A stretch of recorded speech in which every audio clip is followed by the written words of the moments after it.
On boucle ce chapitre avec la correction de l'exercice 7, une histoire d'interprétation. Alors, on a construit ci-contre un histogramme représentant les notes d'une classe de 5e à un contrôle. Ces notes sont regroupées par classe d'amplitude 5. Première question, combien y a-t-il d'élèves dans cette classe? Alors, il faut bien comprendre, il faut bien arriver à lire l'histogramme qui est ici. On lit ici qu'on a 2 élèves qui ont eu une note comprise entre 0 et 5. Alors, par convention, on exclut le 5 et on le prend dans la classe d'après. On a aussi 7 élèves qui ont une note comprise entre 5 et moins de 10. On a aussi 17 élèves qui ont obtenu entre 10 et moins de 15. Et puis, on a 4 élèves qui ont obtenu une note comprise entre 15 et 20. Alors, pour connaître combien il y a d'élèves dans cette classe, il suffit juste de calculer l'effectif total. On a 2 élèves plus 7 élèves qui nous fait déjà 9 élèves, plus 17, 26, plus 4, 30. Donc, il y a 30 élèves dans cette classe. Question suivante. Peut-on affirmer qu'au moins un élève a obtenu 15? Alors, attention à l'interprétation de l'histogramme.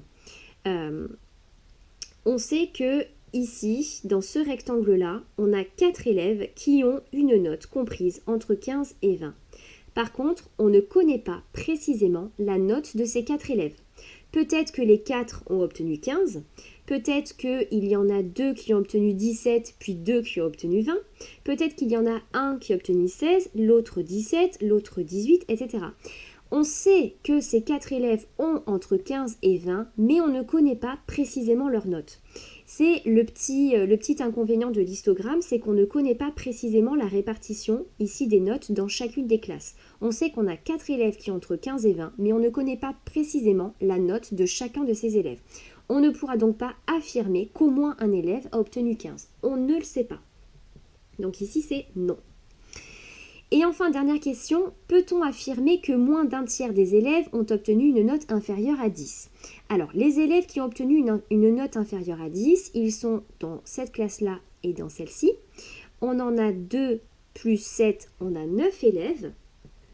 Alors, on a 9 élèves qui ont obtenu moins de 10. Et il faut qu'on compare ces 9 élèves au tiers de la classe. Un tiers de 30, ça revient à faire 30 divisé par 3, c'est-à-dire 10. Et 9, c'est plus petit, 9 élèves, c'est plus petit que 10 élèves. C'est 10 élèves qui représentent un tiers des 30 élèves. Donc cette fois-ci, on va pouvoir en effet affirmer qu'on a bien moins d'un tiers des élèves qui ont obtenu une note inférieure à 10, puisqu'on a 9 élèves qui ont obtenu moins de 10, et que 9, c'est plus petit que le tiers de la classe. Voilà, c'est terminé pour cet exercice et pour ce chapitre.